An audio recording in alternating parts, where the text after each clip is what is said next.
अस्सलाम वालेकुम मेरी यूट्यूब फैमिली, कैसे हैं आप सब। उम्मीद करती हूँ आप सब बिल्कुल ठीक होंगे। मैं हूँ सनिया अशफाक और आज मैं आपके लिए लेके आई हूँ मटन यखनी, जो कि मेरे भाई हैं मोहम्मद बिलाल साहब, उन्होंने फरमाइश की है कि मटन यखनी भी बनाना सिखाएं। तो आज मैं अपने भाई की फरमाइश पे मटन यखनी बना रही हूँ, जिसके लिए मैंने आधा किलो मटन लिया है और एक छोटे साइज़ का मैंने प्याज लिया है जिसे काट लिया है, और इसमें ये 5 से 6 अदद लहसुन के जवे जाएंगे, और इसमें एक ये बड़ी गरम मसाले वाली जो इलायची होती है ये जाएगी, 2 से 3 छोटे पीस ये दालचीनी के, और ये हाफ़ टी स्पून जो है ना काली मिर्च इसमें जाएगी, और इसमें अदरक जाएगा। इन लहसुन और अदरक को मैं चॉप कर लेती हूँ, ठीक है। और इसमें हमने सब्ज़ मिर्च और टमाटर यूज़ नहीं करने हैं, बस यखनी में हमने यही चीज़ें इस्तेमाल करनी हैं। सबसे पहले हम लहसुन अदरक को चॉप कर लेते हैं। यखनी जो है ये गले ख़राब के लिए, नज़ला ज़ुकाम के लिए, तबीयत ठीक ना हो, बुखार हो, तो इसके लिए बहुत अच्छी है। ये बहुत अच्छी और बड़ी टेस्टी लगती है। जी, हमने लहसुन अदरक ये देखें मैंने चॉप कर लिया है, ग्राइंड कर लिया है। इसको इसमें शामिल करेंगे हम।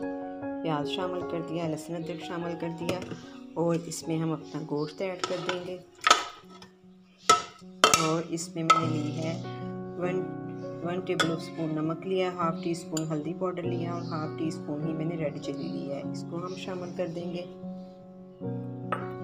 और इसमें ये जो मैंने आपको बताई थी इलायची, दालचीनी, 2 लौंग और काली मिर्च, इसको शामिल कर देंगे। और इसमें हमने पानी ऐड करना है।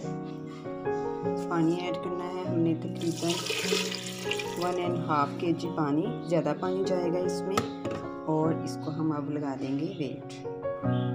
जी, अब हमने इसको लगा दिया है वेट। अपने फ्लेम को ऑन करते हैं और इसको हम 15 से 20 मिनट पकने के लिए छोड़ देते हैं, ताकि हमारा अच्छे से गोश्त जो है ना वो गल जाए। जी मेरे प्यारे व्यूअर्स, ये देखें हमारी यखनी जो है बिल्कुल रेडी है। गोश्त हमारा बिल्कुल गल गया है, और हमारे लहसुन अदरक का जो सारा फ्लेवर है, प्याज का सारा फ्लेवर, और जो हमने इसमें गरम मसाला ऐड किया था, सारा फ्लेवर हमारी यखनी में आ गया है। अब हम ऐसा करेंगे कि इसको हम छान लेंगे, ताकि जो मसाला है ना वो सारा लैदा हो जाए, यखनी लैदा हो जाए। ऐसे हम इसे छान लेंगे अच्छे से।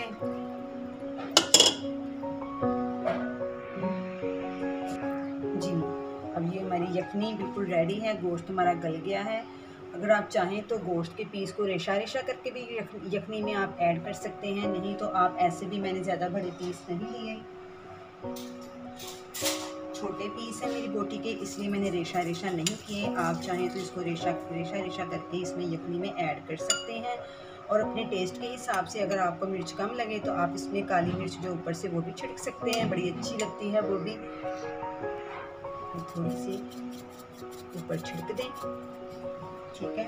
और इसमें आप ऐसे बोटी शामिल करें और खुद भी यखनी पिएं, बच्चों को भी पिलाएं, और ये बड़ी एक हेल्दी चीज़ है। तो मुझे नेक्स्ट वीडियो के लिए इजाज़त दें। अल्लाह हाफ़िज़।